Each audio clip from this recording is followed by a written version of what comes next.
Bukannya ngomong baik-baik sama anaknya, ia justru malah memarahi Nisa karena telah berani berbohong. Melihat hal tersebut, si Tengsin ikut-ikutan ke bawah emosi dan langsung menyerang pipi dan dahi Nisa hingga ia terjatuh. Halo semuanya, saya thank you untuk kalian yang udah mengklik video Jenius Tami. Gimana kabar kalian di bestiku di rumah? Semoga kalian selalu keadaan sehat walafiat dimanapun kalian berada. Pada kesempatan kali ini, aku akan menceritakan sebuah kisah nyata yang pernah terjadi di Kediri pada bulan Juni 2004 lalu. Kisah ini akan membuat hati kita ini agak terasa sesak nih Besti, ketika mendengar tentang seorang anak berusia 3 tahun diperlakukan sangat kasar oleh bapak sambungnya. Anak itu seringkali merasa tertekan ataupun trauma setiap kali melakukan kesalahan. Kenapa seperti itu? Ya seperti yang aku bilang tadi, bapaknya sangat kasar. Bapaknya ini kerap kali ngomel-ngomel, membentak, bahkan mencubit anaknya apabila melakukan kesalahan. Umur 3 tahun digituin Besti. Apakah anak berusia 3 tahun tidak wajar melakukan kesalahan? Menurut aku itu sangat wajar ya. Sebagai orang tua, seharusnya kitalah yang mengarahkan dan mengajarkan mereka dengan cara yang baik. Ketika anak kita berbuat salah, memberikan hukuman yang tidak masuk akal ataupun menyakiti mereka justru akan membuat mereka enggan untuk mengakui kesalahannya sendiri. Alih-alih belajar dari kesalahan, mereka akan merasa takut dan tertekan duluan. Ujung-ujungnya mereka akan bohong. Seperti yang dialami oleh Nia, gadis cantik umur 3 tahun ini Besti. Ia dianiaya oleh bapak sambungnya sendiri tanpa ampun hingga ia meninggal dunia. Bapaknya melakukan hal tersebut karena hal sepele. Ia merasa sangat kesal karena Nisa tidak mengaku telah menumpahkan air di kamar tidurnya. Mirisnya lagi, si ibu kandung yang melihat anaknya dihabisi tanpa belas kasihan, bukannya melaporkan suaminya tersebut ke pihak berwajib, justru ia malah membantu suaminya menghilangkan jejak kejahatannya dengan cara mengubur anaknya secara diam-diam. Seperti apa kisahnya? Yuk kita gaskan saja langsung ke pembahasan selengkapnya.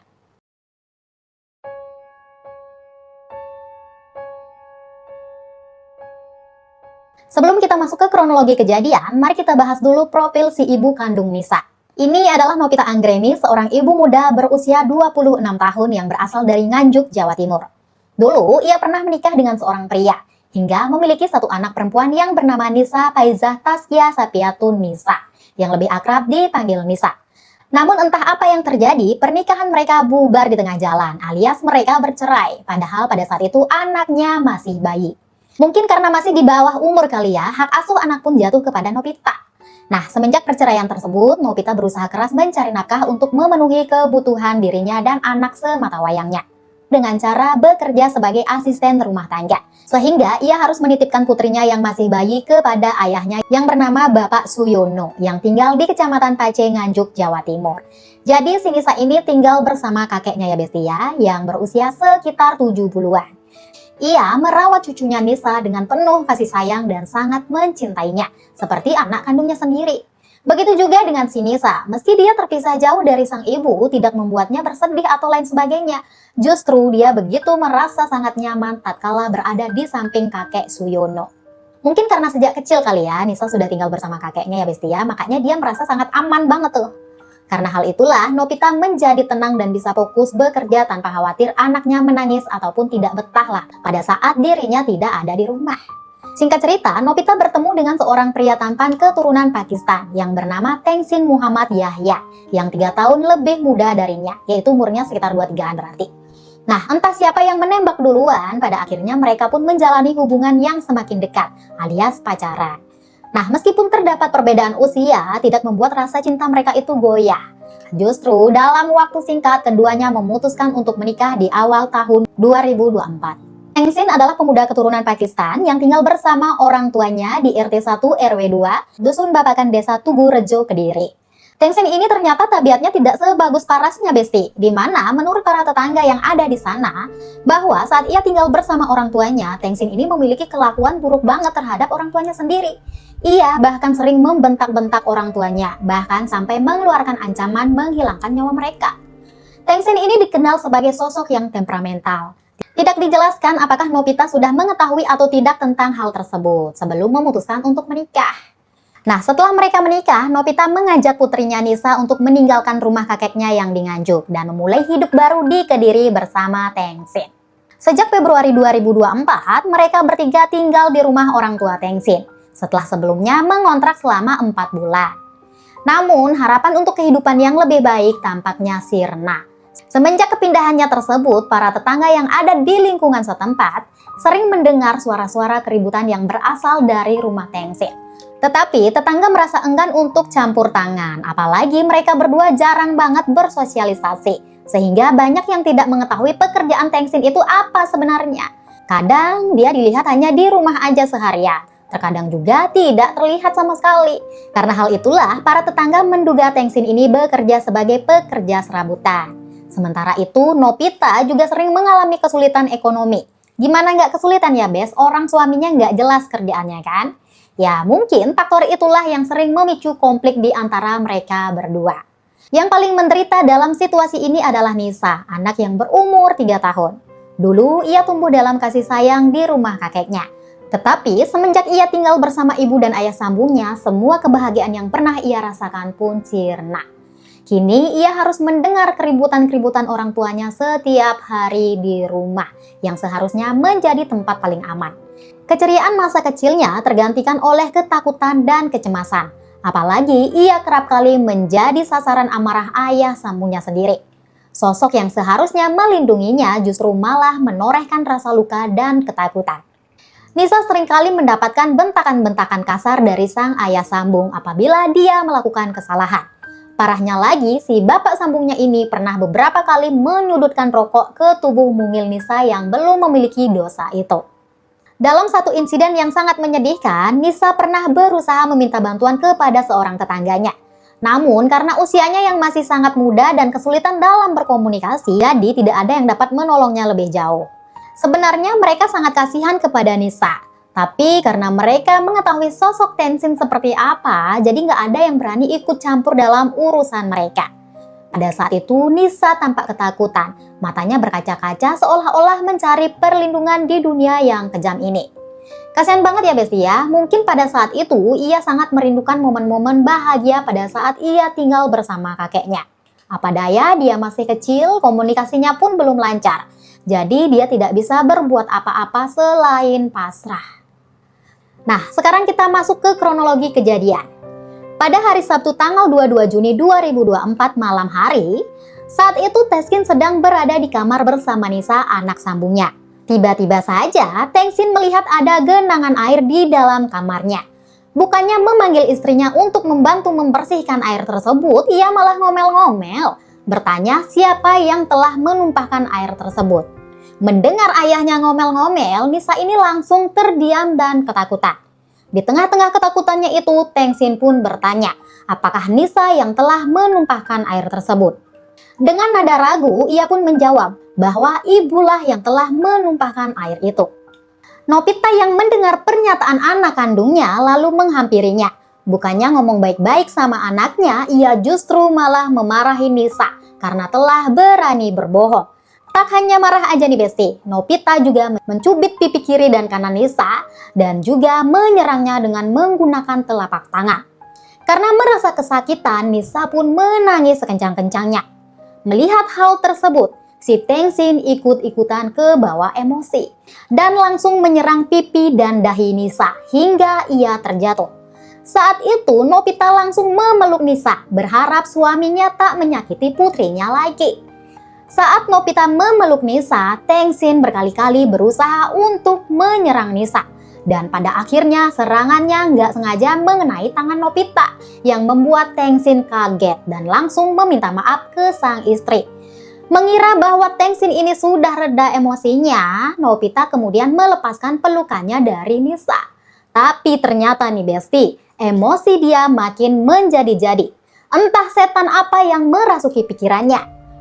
Melihat kesempatan Nisa yang tak dipeluk lagi, Tengsin ini melancarkan serangannya lagi. Kali ini mengarah ke bagian perut Nisa, sampai-sampai Nisa terjatuh lagi.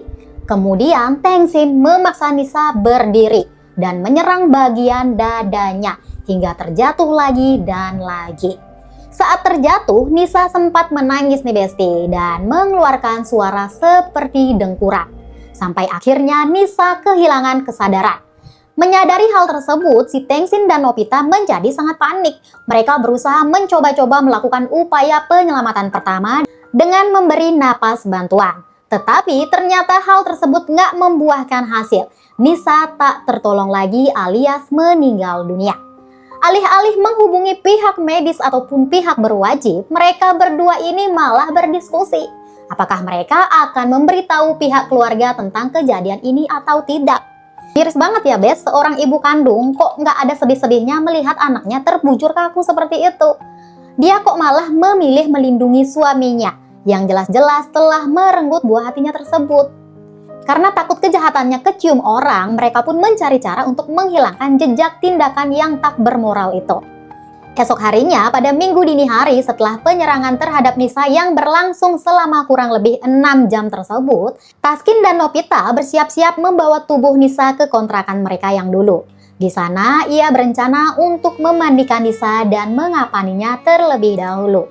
Dan ia pun pergi menggunakan sepeda motor serta membawa kain kapan dan juga kembang yang sudah mereka siapkan untuk sarana pembaringan terakhir Nisa yang malang tersebut. Sesampainya di kontrakan, ternyata mereka tidak mempunyai gunting Besti untuk menggunting kain kapan, yang pada akhirnya ia kembali membawa tubuh Nisa pulang ke rumah. Tak berselang lama, tubuh Nisa akhirnya dimandikan, dikapanin, dan disolatin. Dan pada akhirnya, menjelang subuh, Nopita dan Taskin memasukkan tubuh Nisa ke galian di samping rumah mereka yang berukuran kurang lebih 40 meteran. Yang sebelumnya mereka sudah gali terlebih dahulu dengan menggunakan alat seadanya, seperti kayu, sendok, dan lain sebagainya. Setelah memasukkan tubuh Nisa, kemudian mereka pun menutup kembali galian tersebut dengan tanah. Setelah dirasa beres, mereka pun memikirkan cara bagaimana nantinya kalau ada orang menanyakan keberadaan Nisa, terutama dengan sang kakek yang begitu sangat menyayangi cucunya tersebut.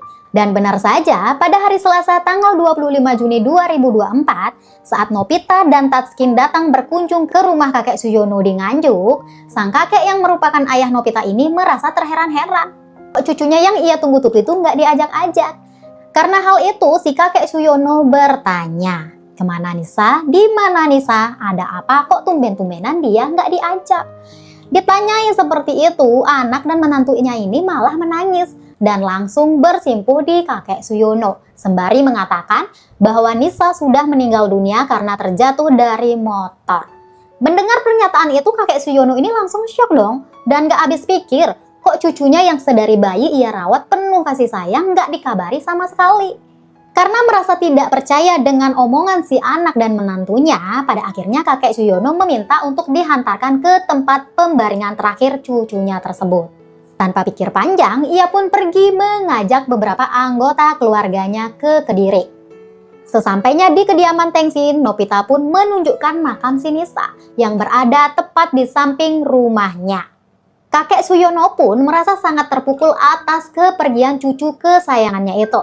Yang lebih membuatnya sedih lagi, Nisa dibaringkan di samping rumahnya, bukannya di TPU. Mendapati hal itu, si kakek Suyono merasa ada yang janggal. Ia mempunyai firasat bahwa cucunya pasti diapa-apain oleh mereka. Apalagi dia tidak diberitahu kabar saat Nisa meninggal dunia. Pada saat itu, ia pun melaporkan kejadian tersebut ke kepala dusun setempat. Pada tanggal 27 Juni 2024. Di sana, ia kaget lagi tuh Besti. Ternyata nggak ada satu orang pun yang tahu bahwa Nisa telah meninggal dunia. Berarti firasat si kakek Suyono benar nih Besti. Cucunya meninggal secara tidak wajar. Menerima laporan Suyono, kepala dusun pun saat itu langsung meneruskan laporan tersebut ke kepolisian Kediri. Polisi yang menerima laporan pun dengan cepat memeriksa kediaman Tengsin sebagai tempat kejadian perkara. Tubuh Nisa pun dikeluarkan lagi untuk dibawa ke rumah sakit untuk diotopsi. Beberapa saksi juga dikumpulkan untuk dimintai keterangan. Dari beberapa saksi yang merupakan tetangganya Tengsin memberikan informasi bahwa mereka sering mendengar keributan dari rumah Tengsin. Terdengar juga hampir setiap hari Nisa menangis. Gak hanya itu saja nih Besti, beberapa hari sebelum Nisa meninggal, Nisa pernah meminta tolong kepada tetangga. Nah, dari keterangan-keterangan inilah pada akhirnya polisi menduga Nisa dianiaya oleh kedua orang tuanya. Nopita dan Tengsin pun dibawa ke kantor polisi untuk dimintai keterangan. Setelah dicecar banyak pertanyaan, akhirnya mereka mengaku bahwa merekalah yang telah menghilangkan hidup Nisa dengan cara menyerangnya dengan tangan kosong. Setelah ditanyai mengapa bisa melakukan hal sejahat itu, ia pun mengaku sangat kesal karena anaknya tidak mengaku telah menumpahkan air di dalam kamar tidurnya. Yang bikin miris, Nobita dan Tengsin ini terlihat tidak menyesal sama sekali atas perbuatannya tersebut.